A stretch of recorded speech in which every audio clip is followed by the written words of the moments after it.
We were going to go on a trip, my family and I, a few weeks ago to New Zealand. We saved up all of our little credit card points and our nickels and our dollars, and we used all of our coupons, and we were going to go. We were going to do this like super budget, awesome trip of a lifetime trip to New Zealand. I was so excited about it. Of course, we're going to do the Hobbit stuff, but also I was going to do a bunch of fly fishing, and it didn't work. I got the COVIDs right before it was time to go, and it just didn't seem right. I mean, I was going to make everybody sick, and also I felt terrible. It just didn't work. And yeah, we had our trip insurance and all of that, so we got more or less our money back. But once I got better, a few days later, we're just sitting there like, well, we got the next 2 weeks. We all did all this work to carve it out so we could do a big family thing together.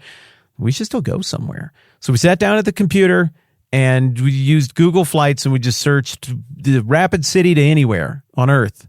And what we were looking for was two criteria. One, real cheap, and two, real interesting. And what comes up? Rome, Italy. It was super cheap to fly to Rome just here a few weeks ago from where I live. So we grabbed our stuff that was still packed, and we threw it in the vehicle, and we went to the airport, and we just left. It was like a no-notice trip. It was crazy. And what an adventure it was. Some things went really well. Some things, not surprisingly, because of the last-minute nature of our travel plans, did not go quite as well. Funny story. Maybe I'll tell you about it some other time. But what did go well, my friends, was getting to see my kids unwrap the present of Italy and all the layers of history that are there. I got to watch that happen. I've been there a bunch for work and stuff, but they've never been there. And so it's phenomenal because you get the classical history, and you get the medieval history, and you get the early modern and Baroque era history, and you get the Christian history and the secular. It's just great. I mean, it's completely in my wheelhouse, right? And so we went to a bajillion amazing churches, and the kids were appropriately in awe of all of that. Obviously, they got to look at St. Peter's. It's the biggest church in the world. That place is pretty cool. We got a real good look at the Duomo, the main cathedral there in Florence, which is, I think it's top 10 biggest churches in the world. There's one in the little mountain town of Orvieto that was incredible. We went to a couple of cool churches in Verona and Trent and Venice, and we just trained all over the place and lived like hobos and had a great time. But one of the themes of this trip that I think we'll always remember is the amazing accomplishments of these Christians from the past who built these buildings that we would just never, ever build now. And I don't think in all of my travels and adventures and filming churches and talking to people who make churches go and all that, I don't think it has ever been as clear for me as it was on this trip how unusual it is to have a historical moment where society is so unified and so focused on one outcome for more than a generation, because it takes a long time to do something like that, that they would produce those kind of edifices. And that, as much as the building itself, impressed me on this trip. And then I come back here, and I sit down at my desk, and I get going on things for the book of Nehemiah, and I crack open Ezra and start reading through that, in preparation for all of this. I'm like, dang, it's the same deal here. There just had not been the unity of thought or purpose for generations and generations by the time we get to the stories described in the book of Ezra, where God's chosen people had been of one accord and one mind to really accomplish anything amazing, anything great together at all. And there's a certain sadness to that. It's a sadness I think we feel right now in the world, that we're not out building things like that. Corporations are building big things, but they're all sterile, and they sort of inflict values on people, and they're all built on the back of kind of weird credit and non-social agreement. We don't build things like they built in a few of these chapters in the past. And I think that if you feel any of that impulse when you look at the amazing things that the people before us built, born out of their sense of unity and shared identity, if you can feel that, then I think you can relate to what people would have felt like on the front end of the stories that are given to us in Ezra and Nehemiah. It had been an age since they'd come together and done anything incredible. It It had been an age since they had made things or celebrated things or had a cultural identity, a religious and cultural identity that was so dialed and unified that they could speak in one accord and act in one accord. And there's a tragedy to that, a sense that the best days are behind. And I don't know where that's going for us now. I really don't know.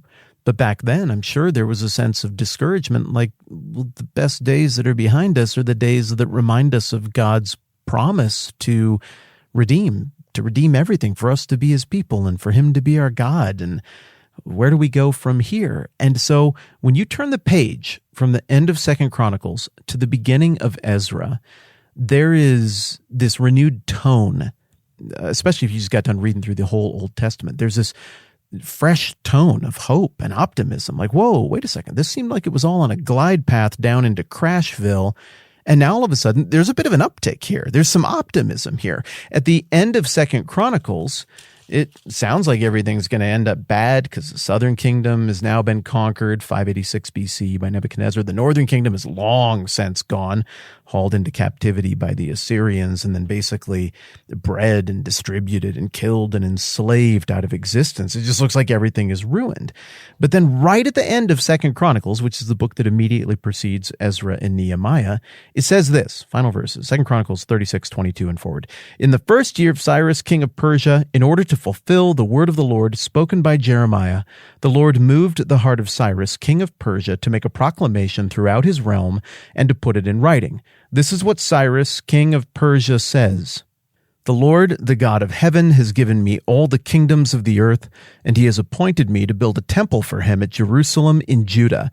Any one of his people among you, may the Lord his God be with him, and let him go up.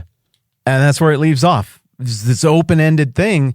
It's like, yeah, I mean, it feels like most of 2 Chronicles got us into pretty disappointing territory, but the book ends on this crazy, gigantic high note that leaves the reader wondering, well, is anybody going to take Cyrus up on that? Well, does that mean things are going to get better? Does that mean things are maybe going to be good for the first time forever? Does that mean that the lessons will be learned, that clearly the whole story up to this point is demanding? The lessons need to be learned and they're not being learned and people aren't getting it. Are they going to figure it out now? All these questions are percolating as we, listen to this, I crinkled that a little extra just to make the point, turn the page to the book of Ezra.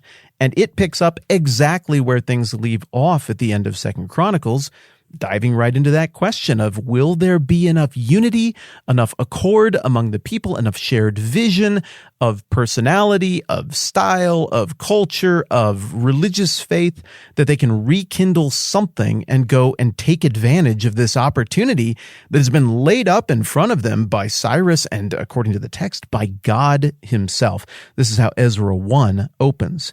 In the first year of Cyrus, king of Persia, in order to fulfill the word of the Lord spoken by Jeremiah, the Lord moved the heart of Cyrus, king of Persia, to make a proclamation throughout his realm and to put it in writing. Is this sounding familiar? It should, because it's like exactly the same thing that it says at the end of 2 Chronicles. Let's keep going now. Verse 2. This is what Cyrus, king of Persia, says. The Lord, the God of heaven, has given me all the kingdoms of the earth, and he's appointed me to build a temple for him at Jerusalem in Judah. Any one of his people among you, may his God be with him, and let him go up. And no, now it's going to go on a little bit. To Jerusalem in Judah, and build the temple of the Lord, the God of Israel, the God who is in Jerusalem.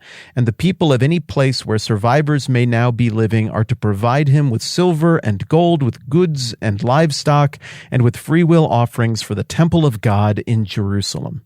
I mean, is that not the thickest, darkest, most obvious shaded Venn diagram ever? And you see exactly where 2 Chronicles overlaps with Ezra. That's very intentional.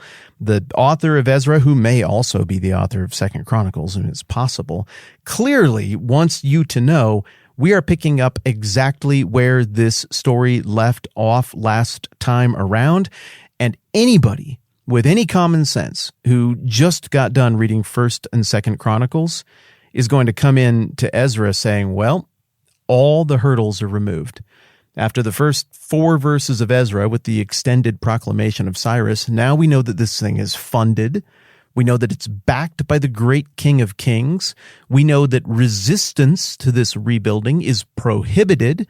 We know that Cyrus not only, at least in word, views this rebuilding of the temple and rebuilding of Jerusalem as a good idea politically, at least in word. He seems to view it as a good idea religiously as well. It seems, at least, if we take him at what he's written down, that he maybe thinks there is a God in Jerusalem. Maybe it's even the God. Now, I think Cyrus was probably some sort of pluralist based on other things that we know about him. It seems that he was a worshiper of the god Ahura Mazda, and that he was willing to acknowledge the god of other local groups. Maybe he was a guy who hedged his bets a little bit, or who knows, maybe he wrote this at a time where he did have some sort of clarity about the God of Israel. Whatever the case, the result is the same. All of the obstacles to accomplishing what needs to be accomplished, that is, go back to Jerusalem, rebuild the temple, resume the sacrifices and the temple life and the religious rhythms of the Jewish people, restore the relationship between God's people and the living generations therein and God, obey God, be a distinct people, and accomplish the purposes that God set aside the Jewish people to accomplish in the grand redemptive plan. That's the task. You need to go back and start that almost from scratch, and there's really no reason not to do it now other than, can you pull yourselves together and have some sort of vision for what needs to be done? Do you have the cultural willpower? Do you have the unity, the fortitude, and the clarity to go and do what needs to be done and to go and be who you need to be as a people? That setup right there it's a big question that takes us into everything that's going to get answered in Ezra and Nehemiah. So in the same way that you go and look at the Duomo in Milan, or you look at St. Peter's Basilica, or any of the other great, amazing achievements that our distant ancestors toiled over for generations and left behind for us as a testament to who they were and what they believed and their shared vision to accomplish things. In the same way that we can tell something was really working, they were on the same page for a period of time when we see those great buildings, so we are eager to see on the front end of Ezra and Nehemiah whether these people who at times in the past have had flourishes of that kind of unity can now muster maybe the greatest sense of that unity and shared cultural and religious clarity they've ever had to go and accomplish a very difficult task, even with the skids being completely greased by this proclamation from the most powerful person in the world, the King of Kings, Cyrus the Great. And next time around, we're going to buzz through a handful of chapters of Ezra and look at some very promising progress to these ends that we see here in the early going. Finally, a quick programming note. Hopefully a whole bunch of you support the program at any level, in any way, on any platform, are starting to receive your Nehemiah books in the mail, along with a bunch of little cards with QR codes on them that you can maybe give to somebody if you wanted to invite them to check this thing out, as well as your super rad, awesome achievement unlocked sticker to commemorate what you accomplished in the season of your life where you went through the book of Esther. Hopefully you're getting those stickers that I sent you as well and finding somewhere awesome to display that as a marker for what you did and what you accomplished. And I'm really grateful to all of you, and I've enjoyed hearing back from those of you who have received that. Thanks for sharing a high five with me over that. I'm pretty excited about what we accomplished too, and I'm pretty excited about what we're working on right now with Ezra and Nehemiah. All right, that's plenty for today. I'm Matt. This is the 10-Minute Bible Hour Podcast. Let's do this again soon.